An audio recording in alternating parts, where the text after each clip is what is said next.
Good afternoon, everyone. It's pleasure to welcome all of you here in the WIT mentoring session.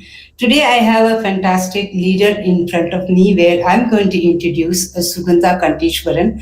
So she has 25 plus years of rich experience, and she's just going to talk about taking a risk, how it's lead her career into an awesome journey. So that's what today we are just talking about it. And just to give a Sugandha brief about it, she is just started her career with a software engineer, and she just become a VP as well as a technocrat and the beautiful leader. All along in the journey, she was just leading a team, handling the technology, and moving into the next level of a career in each and every step by just taking the risk. So it is pleasure to just unravel the story in front of you and learn from her insights how she is able to do that. So let's just bring Sugandha over here.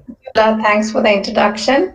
And hello, everyone out there. I know yesterday was Women's Day, but hey, we can wish each other all the week long, right? So happy Women's Day to all of you and everyone else who is listening into this session. So on a lighter note, this will be a risk-free session because at the maximum you can come in, listen, gain, or you can come and listen and feel that I'm already there and I didn't learn new. So you're not going to lose anything much. On the other hand, you might as well chime in and help me and mentor me back. Like I always say, mentoring is a two-way path. It's not one way. So I'm looking to learning from any questions that come here as much as I'm going to share. Good. So, okay. Manjula, this is what I'm thinking we should do, right? Why don't I share my journey and call out the areas where I actually took some risks, how I took and what I did. And in between, love to take questions and you can steer and have me call out certain areas. So no worries with any of that, right? Perfect, perfect. Great. Thank you. So let's do this. I'm going to share a slide so that I'm a bit structured and, it helps you guys. So just give me 1 second. Meanwhile, let me also share about you, Sugandha, because I am just observing you as our board of advisor, as a friend, as well as the leader in the industry. So let me just take a pride in sharing about you when you also said about this structure, right? So the one thing I observe from you is you are really bold. You never just say no for something which you don't know. You are really up for it to explore and then give a best out of it. And more than that, I do see your strengths are people connect, where you just connect with people and make it happen. On top of it, just now you said I'm little structured and processed. We do see that every time it's coming up. Many a times you also comes back and hey, this is not right. We should just follow. This is what we have to just do that. I feel that these are the qualities you possess and then make sure in your career or even in your family life. I would say that even I have a privilege to observe that as well, right? The structure has just come into the place and then the ability to execute is awesome. Literally, we would like to just understand that part of it. But after that, I have one special question which I just preserve it right now. Go ahead. Oh, thanks, Manjula. Yeah, I think what structure does, and that could be the first sharing I would like to impart, right, is it allows you to take risks. It actually allows you to do certain things because you have handle over things which are known, right? So you know that if you make a certain move, you can always have a plan at the back which can handle that, right? So a little bit of structuring is definitely needed. But my main reason of having a structure is topics such as these or any of the leadership building topics. Usually the person who is sharing has a lot of things to share and the time is limited. So we need to be sure that the audience gets what they want in the limited time. So that's my simple notion, but definitely to be risk taking, it is important to be structured.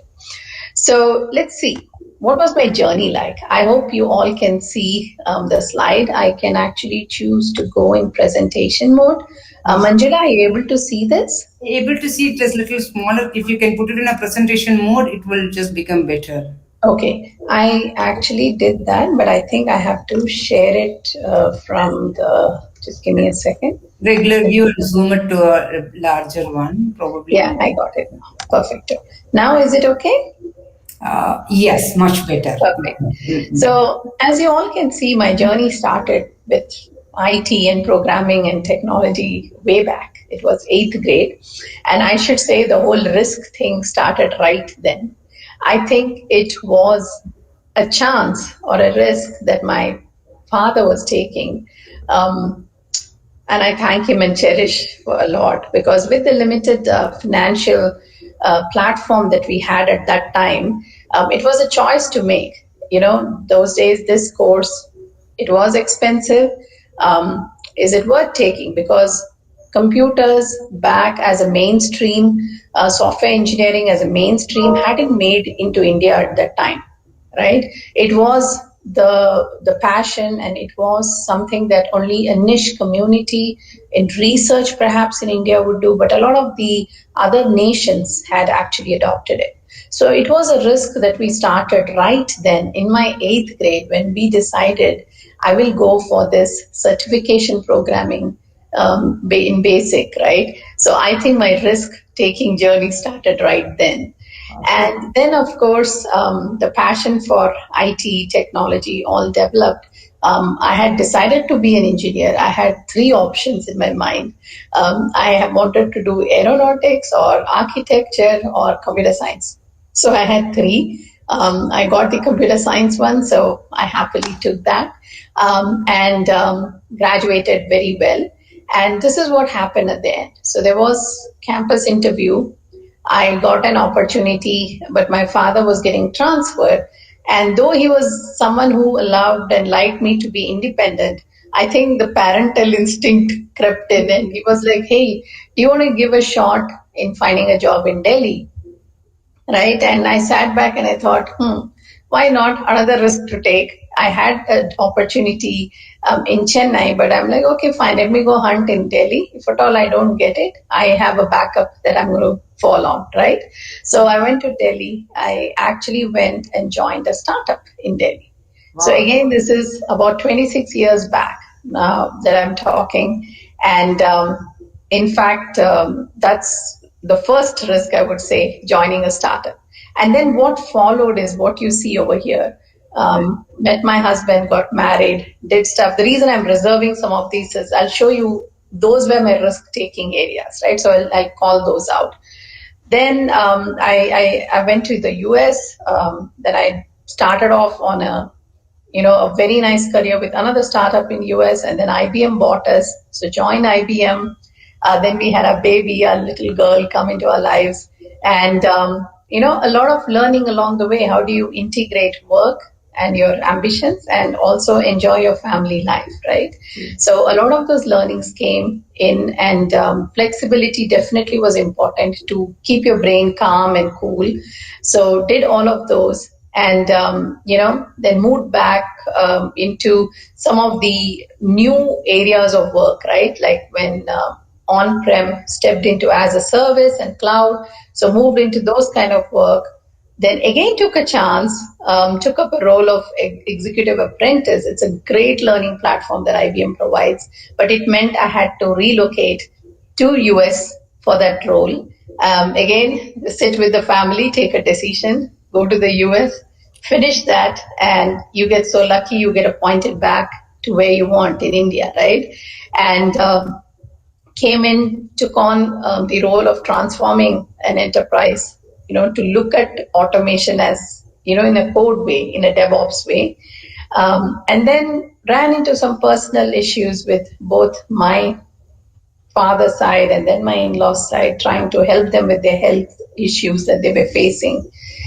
And then I got promoted to VP to start something. And then I wanted to expand. And I felt that unless I'm challenged, I won't be able to do that.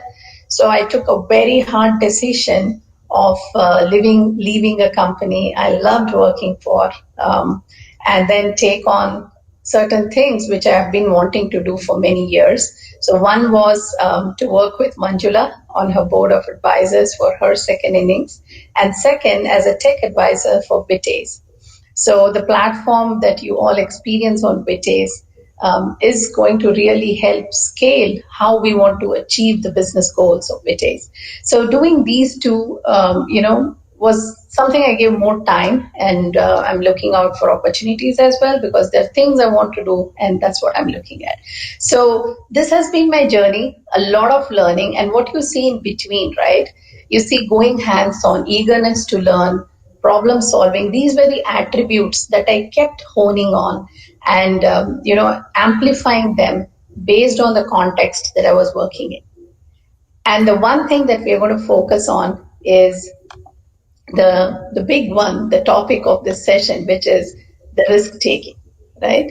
So there are three of them. You see the three R's that I call out here.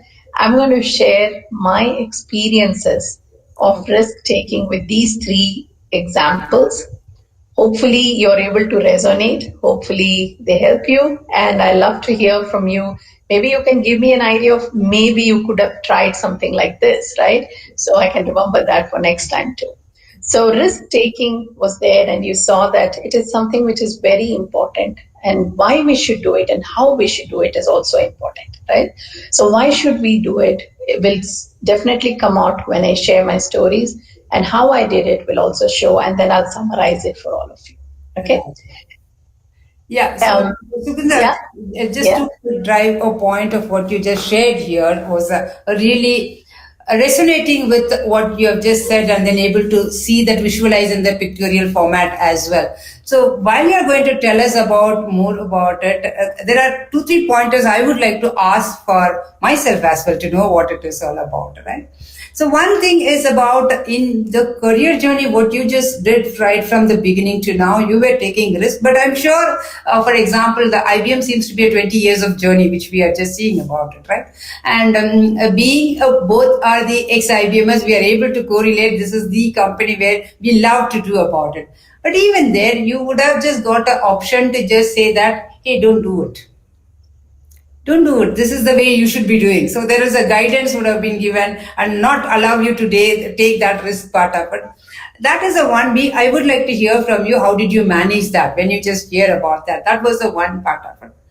And second, Got it. I also would like to know from you is at the family front. This is another thing which I would like to know about it. So you are the structured person where you would like to keep everything clear and make it comfortable for you. And when there is a disturbance comes over there, you were talking about in-laws were unwell and parents were need some health support and families. Always we know being a woman, your maid will not come, your system will not just go work around as you just do that. How do you make sure you are able to balance that and you were able to contribute as a leader in the organization to the level there is no compromise at all? These two pointers would like to hear from you. Absolutely. So what I'm doing while I'm structured, I'm also agile. I'm going to move one of my risk examples to another space, and I'm going to share my storyboarding out there. Okay. Let me see if you guys can see what I'm showing. Are you able to see? Not yet. Not yet. Okay. So I moved my risk from here to here now. So I'm going to share these stories now based on what Manjula asked. Okay. Okay. So first of all, so I remember your two things. One is, there might not have been a very conducive Yeah. environment to take the risk. How did you manage it? And second is to balance when I had the need for the parent care and the role that I was playing and stuff like that, right? So those two definitely I'm going to address. I'll start off with a little one because there might be people out there who are listening who are new to your job, and there are people who are looking to join the workforce. And there are people who are probably in between jobs. So, the first job that I took, the startup, it was new at that time. It was not a known company. Obviously, it's a startup, right? So when I went in, the thing that I looked for was what was the domain this company was working on, what was the CEO's vision, what was he how did the environment look like from a technology angle and from from a challenge posing angle, right? Like, will you be able to learn what you have, apply what you have learned?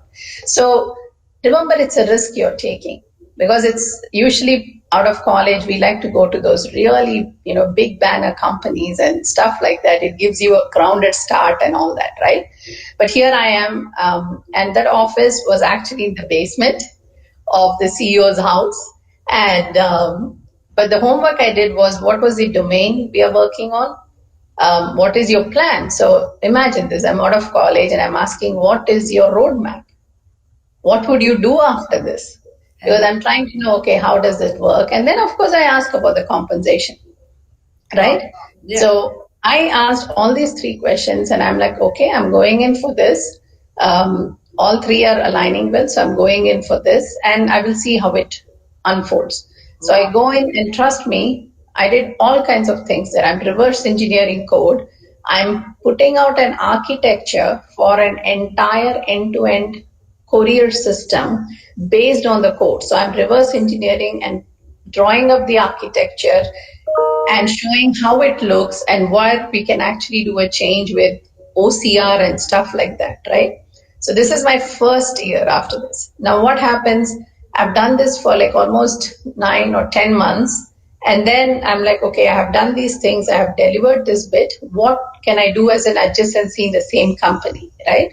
So again, go back to the CEO. It's like a very small. We were like what, 9 or 10 people, right? Okay. Okay. So we go back to the CEO, sit together, and again discuss. So what's the roadmap? We finished almost 1 year. So what is coming up next, right?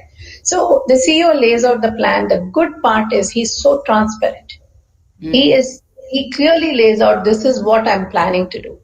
Now, what do I notice? I notice that what he's planning to do may not align with my technical aspirations. It aligns with business aspirations, but does not align with my technical aspirations. So I sit with him and I say, look, this is not going to give me the technical, thirst quenching role that I'm looking for. But, if I'm choosing to do something, switching over to a management, it might. And I do not want to do that right now. So please allow me to explore something like, can we do some new R&D, or I would like to explore outside. I was also equally transparent with him, right? So did it as a two-way thing, and I actually looked for something, and after a few months I had to leave the company. But he will remain as a leader who was so transparent for me, and someone who I went back to after a few years to connect on some other context, and he was so responsive. Right. So what is important is that clarity. So it was a risk I was taking with the job, but then I had the clarity and I knew what I was doing. And few months into the role, I know when to, say this is how much I can do, right? So it is very important to understand that. Now coming to your point, Manjula, right, which is this particular storyboarding here, the connector architecture. It's Yeah. an environment. So IBM had acquired Crossworlds. That was a startup I was working in. And what happened after that was we were putting out a release Mm-hmm. based on a standard Java specification.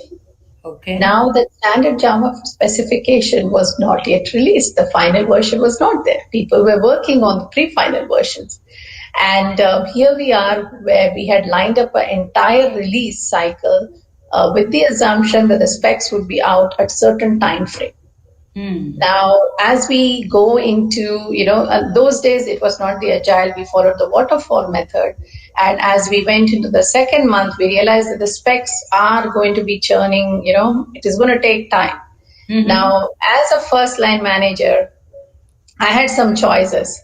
I could just sit waiting for the specs to be ready, Mm-hmm. or my flash thought was take up the draft spec, assemble my team, let's go code away to it.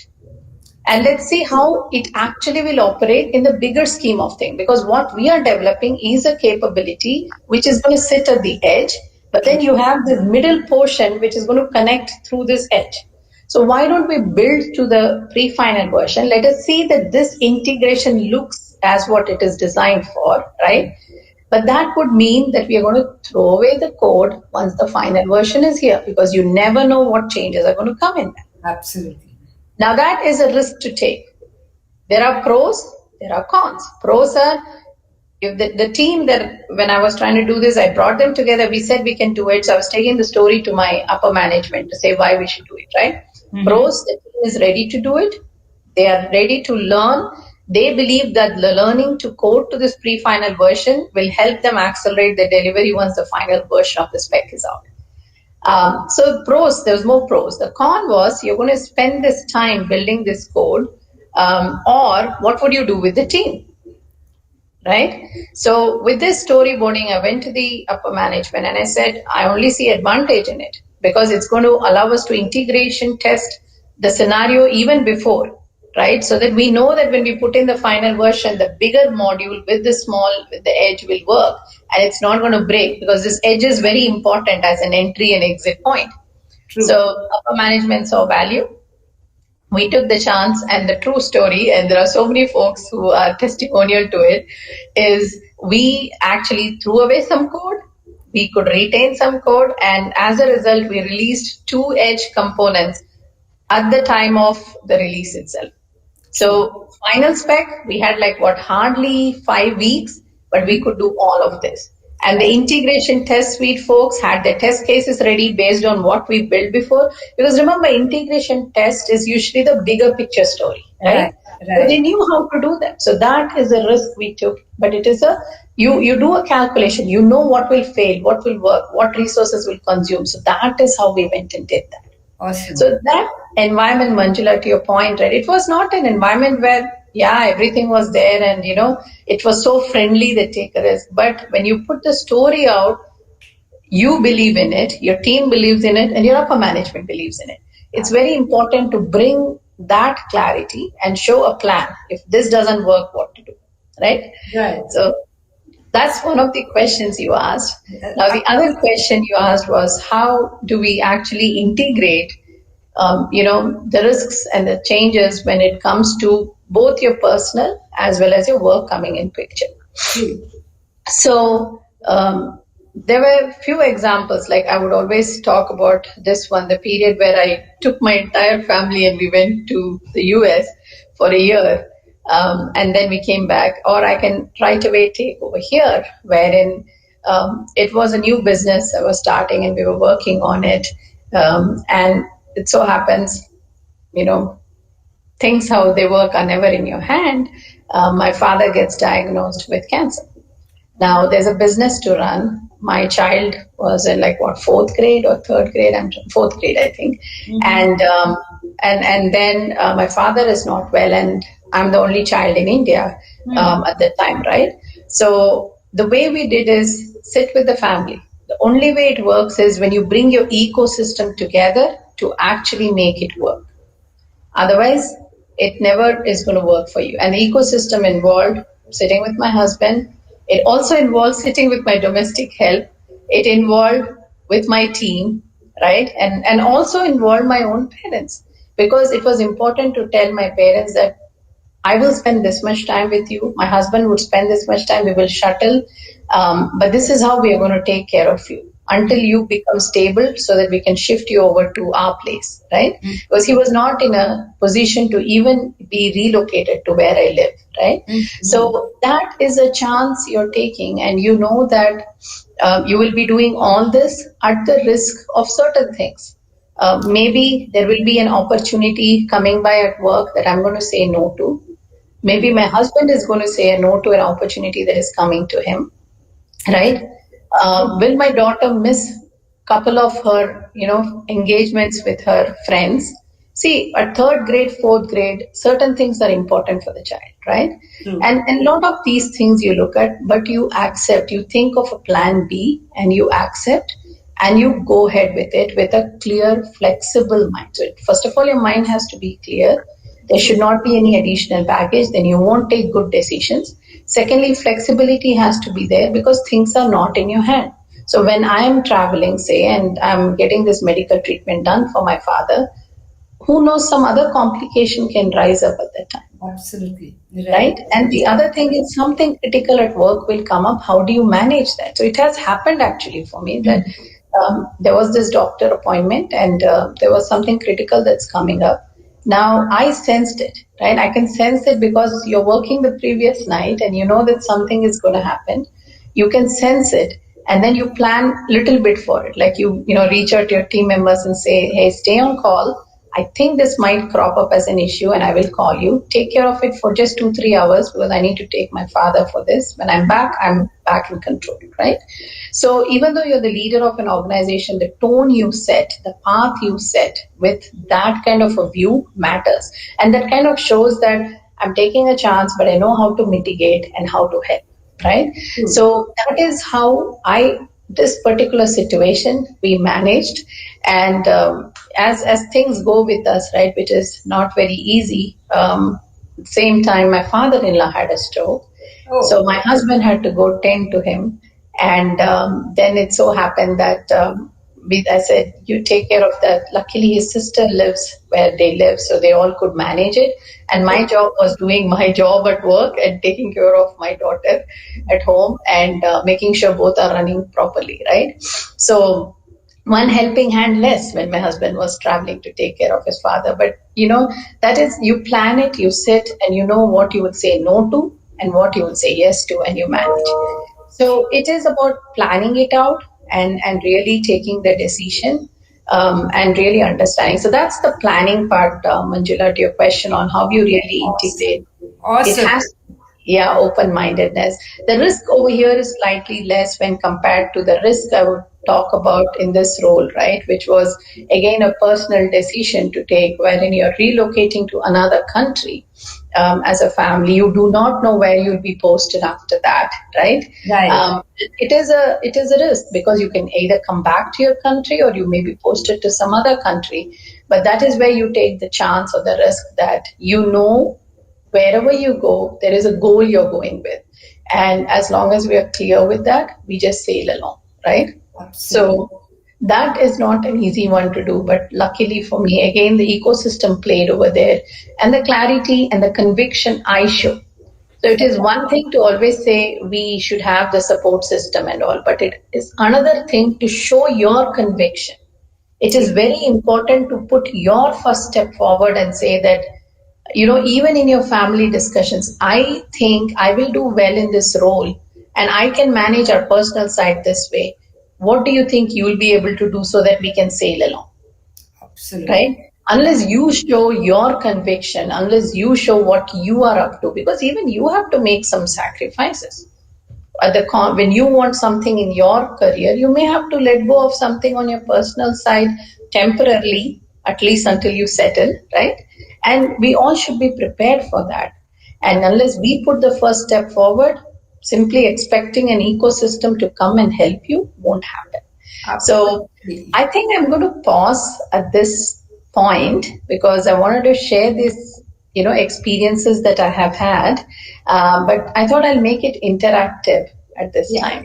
we will just do that. But just to just summarize for what you have just said, for them, couple of pointers were really interesting. So let me also take a privilege to reiterate that. Right. So the one thing is the clarity and the conviction. What you pushed across were just we are able to see it clearly every time you just come out of the situation and analyzing what could have been just done and making a mental model of this is what I would like to operate. That's the one I'm able to see that.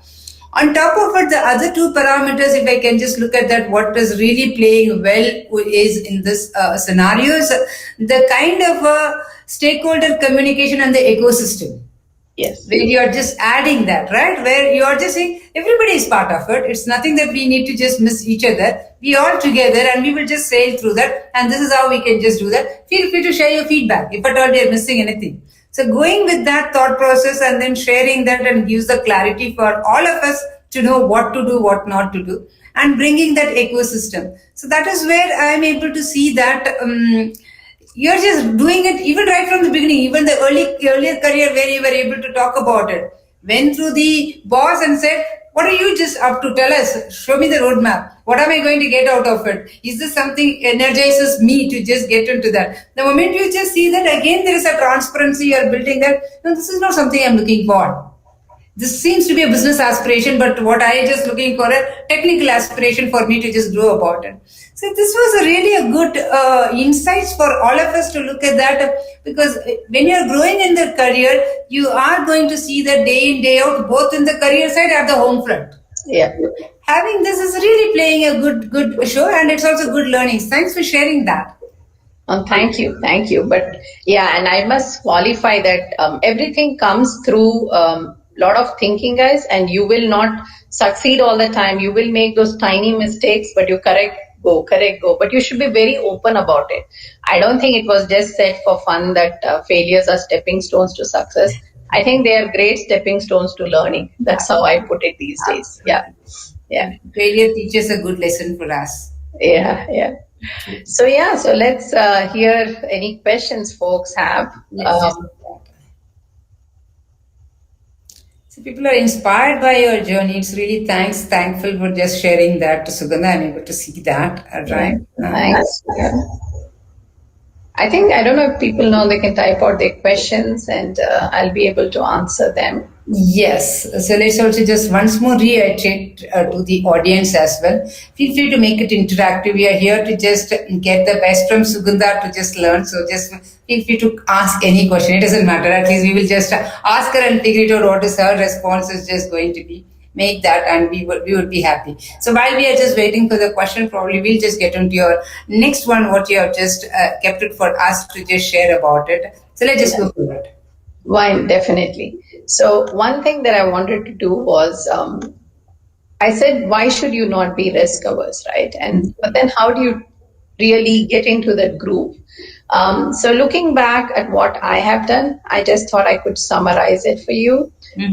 So let me just show a few pointers over here that I have, and let's see if that will motivate you to ask some questions. Okay. Here it is. Okay, so why should you not be risk averse, or why should you take risks, right? There is a reward factor associated with it. First thing is it enriches you by the experience, the skills, and actually strengthens you. Because you know that you can do certain things with having very few information bits in hand. But it is the way you do things, it gives you that confidence, it gives you the experience, right? Second thing is it actually breaks the monotony. It does. Unless you want to try and move out of your comfort zone, you will just end up into a monotonous way of working sometimes. So it helps break the monotony. Third thing is when you take risks, you create an impact, be it on the business side or personal side or whatever side. Even if we take the example, right, the one with the connector architecture, there was a business impact that was created with the risk we took. We were able to verify, validate things earlier and go on the release schedule as planned, right? So you create an impact. So that is why you should not be risk averse. This is not a full-fledged list, but these are my 3 nuggets or takeaways on why you should not be risk averse. Now, how can you become comfortable when it involves taking risk, right? One is apply your knowledge of the subject. Use your expertise. Evaluate benefits of the outcomes or the pros and cons, right? Always do that. Work or collaborate. This is where the ecosystem comes, right? Work with your stakeholders, work with your ecosystem, the concerned parties when you want to take this risk. Then there is a buy-in. Then there is support. Then everybody is on board to take the risk. The next thing is have a mitigation plan. All risks, there should be some mitigation plan.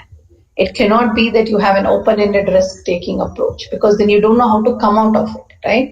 So there has to be a mitigation plan should the risk lead to an unsuccessful outcome, right? So these are some of the ways you can make yourself feel comfortable. And I'm sure there are different approaches, but I thought these were my guiding principles, and I thought I can share that with you. Super. So this is how I would like for you to view on why you should not be risk averse and how you can become comfortable taking a risk. So just a pointer is just while we are just looking for a question, one question I have just to looking at that, right? So people also says that some of the people are risk averse, Mhm. whatever that, right? So they're risk averse. But then, as a leader, one, you should just guide them and then showing that maybe this inspirational stories.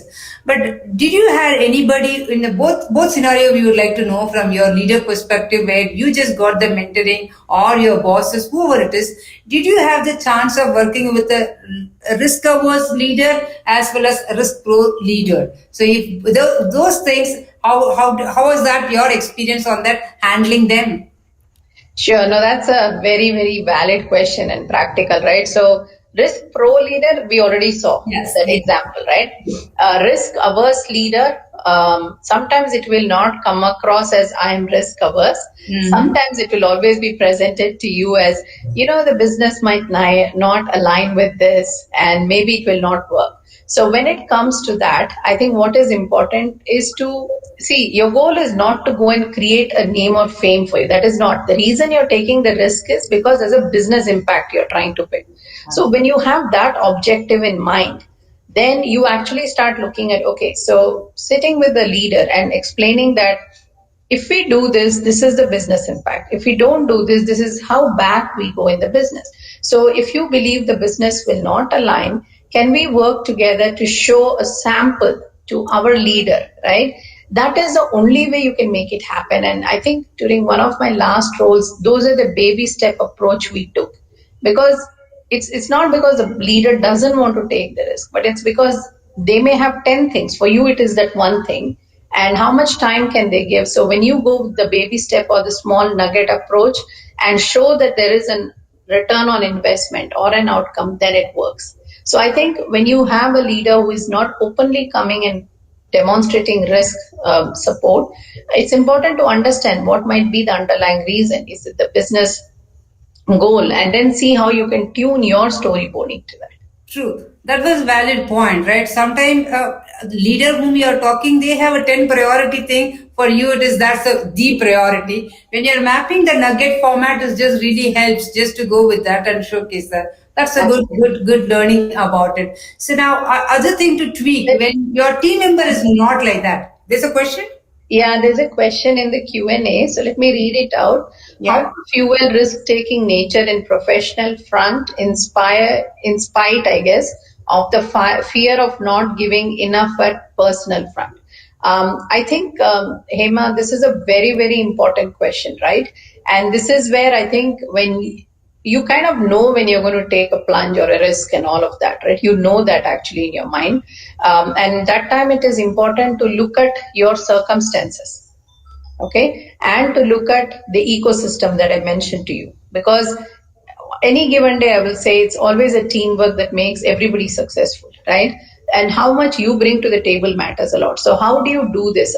The fear of not giving enough at personal front, important to gauge what is the situation in the personal front.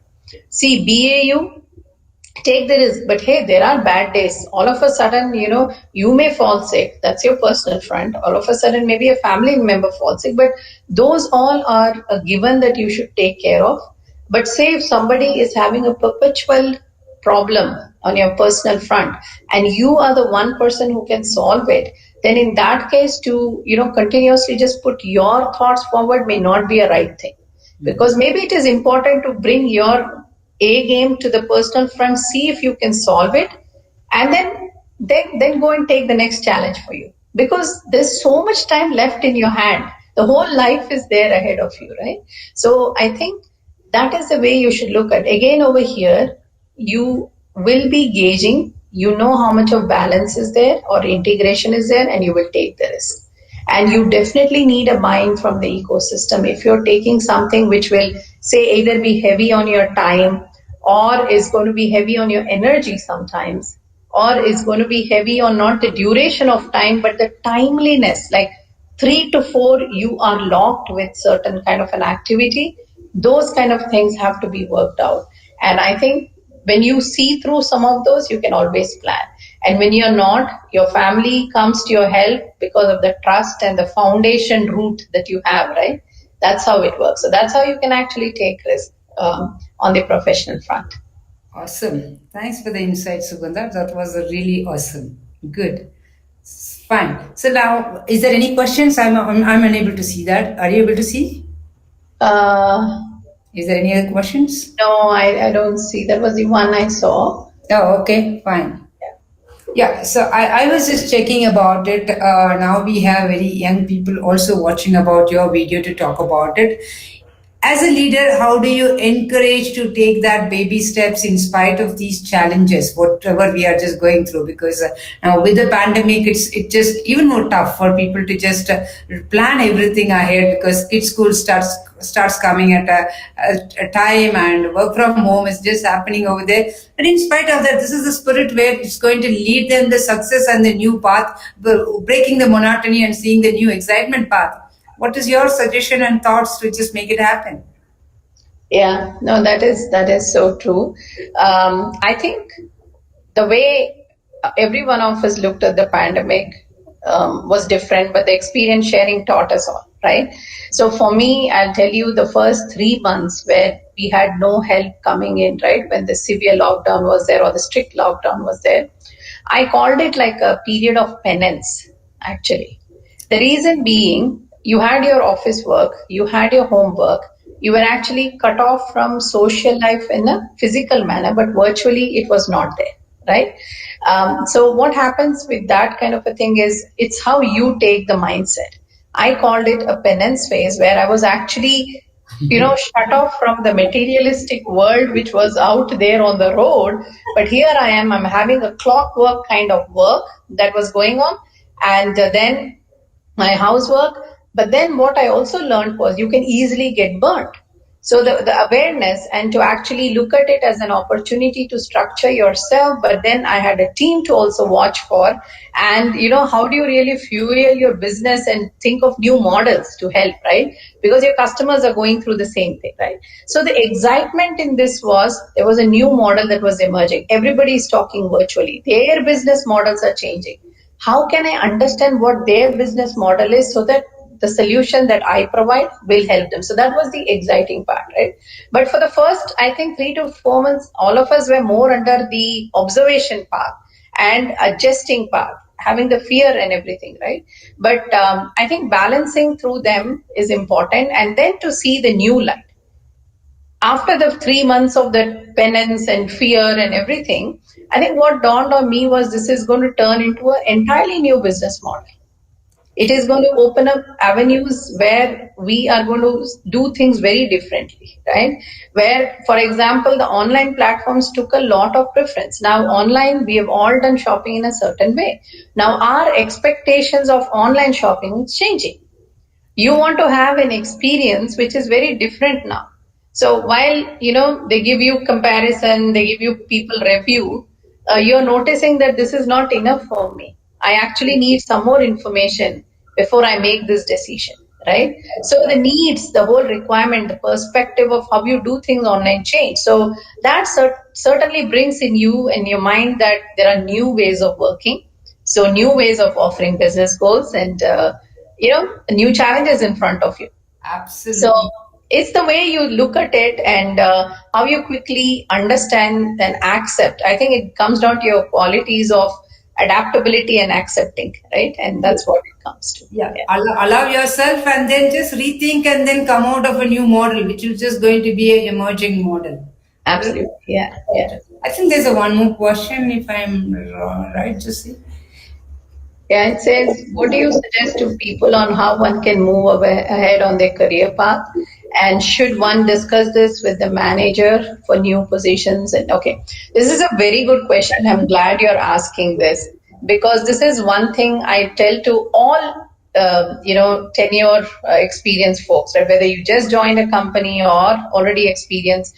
One thing is your trust in your manager and the relationship with your manager is very, very important because it's a two-way thing. One is you sharing the goals with the manager on how you want to operate on the project, how you are looking at your career thing. So always remember there are two types of conversations you have with your manager. One is an operational one wherein you're giving an update on how the project is going and all of that. And second is your career conversation. And the frequency varies. Obviously, you're not going to do a career conversation every week. It will be a quarterly one or something like that, or based on the timing, right? Sometimes ad hoc. The other is your operational one, which will probably be much more frequent, right? So one is having that openness, because in that period is when your manager knows your strengths, your aspirations, and at the same time the manager will have this vision, because the role the manager is playing has exposure to opportunities in other teams, other projects, and all of that, right? So when something comes up, a good manager always brings it to their team member and presents it. So should the manager not have the opportunity, they'll bring it for their team member to shine and grow, because the greater business is in their vision and the greater company is in their vision, right? So it is always important to have that ongoing career chat with your manager, ongoing discussion with your manager, so that there is transparency and not really surprising the manager saying, once you find a role, I've seen people coming and talking that, hey, you know what, I always wanted to do this. And you're like, but we have spoken few times before, it has never surfaced.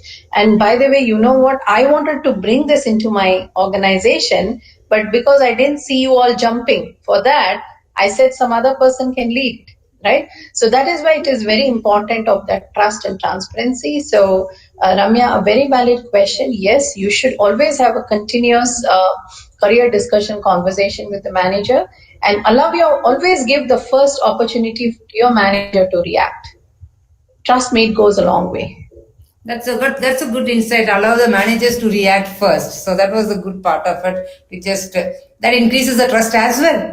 Yeah, no, Yeah. definitely. Yeah. So that's the good part of it. Thanks, Sugandha, for just sharing about it. There's a one more. I think both are combined together, right? Yeah, Yes. they got combined. They Yeah. just got combined over there. Right. So, having just said that, we have just covered the entry level or the new people, how they can just work with the managers, and you being a manager, how you can nurture. We have just seen that. Apart from that, I do just wanted to understand. On top of it, your passion for giving back to the society is also going well, right? It's not something where you just take a step. Even when you were in IBM also, you were very vocal and about it. So that's a one good quality I do see from you. It's just not about you getting into a career and growing about it, also making the impact. I would like to just hear from you why that has just come, how you are just growing that also as a one of the passion to just continuously to just take on. Share some wisdom on that. Sure thing. Thank you, Manjula. I think many people inspire you in this, right? And definitely you are one of them. I remember us meeting a couple of years back, and you came and did a session in IBM with my team. And we had an inclusive team, and we were trying to figure out what we should do to make women stronger in the technical space, right?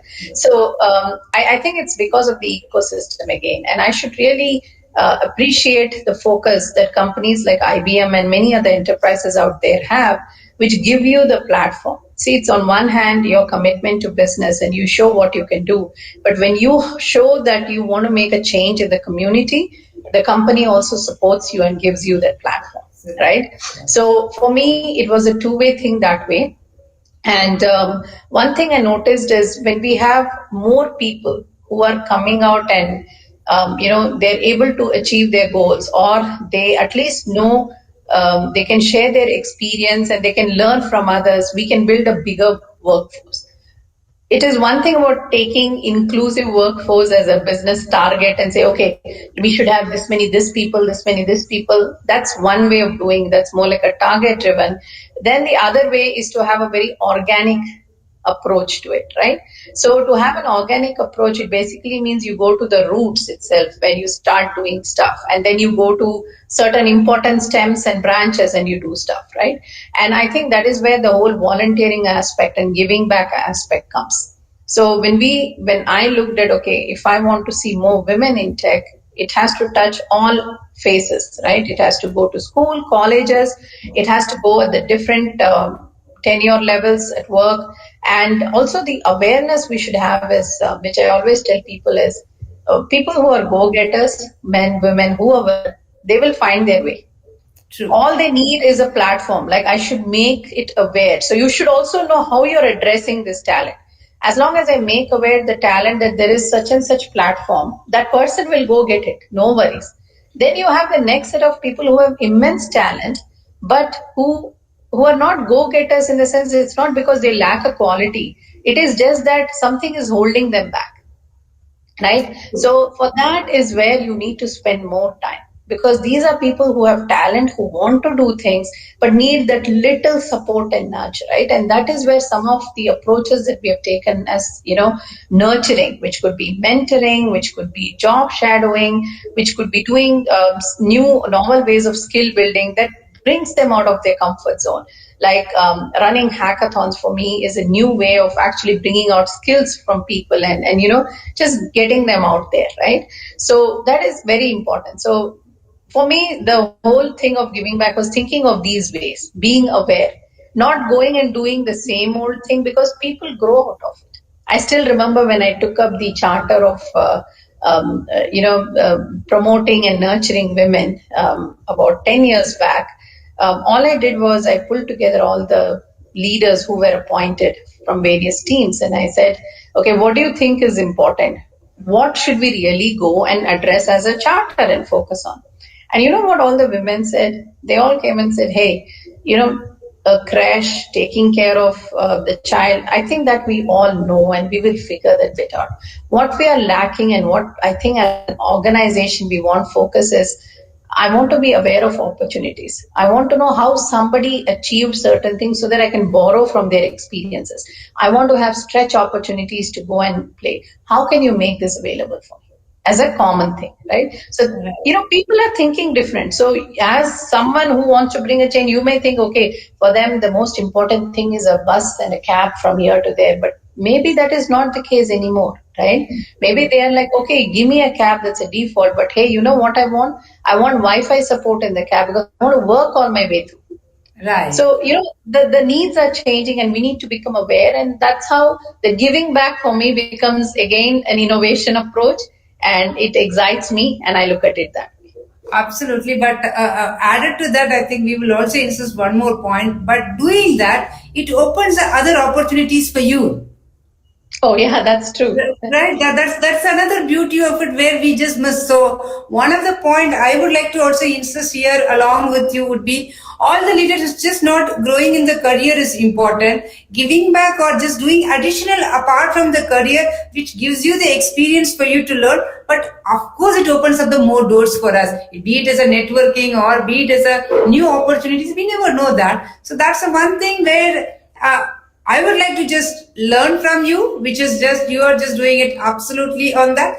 Same thing, I also wanted to make sure the women who are listening over there should just get that insight, because one thing which I just do see you as a leader, it's just not on a career, other things. Yeah, no, definitely. And I should say that such avenues, right? And it's an honest statement. For me, mentoring is two-way. And trust me, if I don't know if Neelam is still around, I see her in the group, but some of the people who have worked with me know that I use reverse mentoring as an honest learning way. The team members in my organization would come and play back. Yes, Yeah, please. they will come and play back stuff, and I will learn from them, and I'm open about it. So I think it is nicely said. I think the phrase they use is pay it forward, right? So you Yeah. do something, it goes forward, and then you also get back. So absolutely, and networking. You brought up an important point, Manjula, and I would like to just say a few seconds worth of words for that. When you reach out and when you do stuff, you do build your networking, and the networking comes to play very differently. It may not be always like with a purpose or a need. Sometimes it is for someone else. Exactly. Sometimes it's for a cause that you will get together, and sometimes it is for the sheer joy. Like, I'll tell you, this joy which I'm going to share is an unconditional one. So yes, not yesterday, day before, I was sent an email that my dear friend Manjula is actually going to be in this session with me, and I didn't know this, right? And but trust me, guys, it is an unconditional smile and a joy that comes to your face that someone you know is going to be in this session with you, and you're going to be discussing few experiences. So I think sometimes that was on the lighter but a real good one for me is sometimes the networking just brings that smile and it brings that energy through such kind of activities. And yeah, Neelam, I'm so happy you're here. Yeah, so yes, Manjula, networking is a big byproduct or an outcome of such things. Yes. Absolutely. Thank you, Sugandha. And the good point, what you said is, it was really a surprise when we just get to know about each other, where we are going to be just there. It's just order to just reciprocate the love. Nothing else. It's just the love where we are able to reciprocate and say thanks. Once again, official thanks for you for being our mentor and the board of advisor. We learn a lot, and I keep saying this to everybody: the red hat has just come to her second innings just because of you. So as a leader, you believe in technology and you're just inspiring us. Thanks for just doing that, and we keep just doing that for our community to grow to the next level together all the time. Thank you, Sugandha, for being with us. Indeed, it's a pleasure, and we will just keep in touch. I think have a wonderful session. We did it for our community. Have a good day. Thank you, Manjula. Thanks, everyone. Take care. All the best. Have a good day. Thank you so much. Bye bye.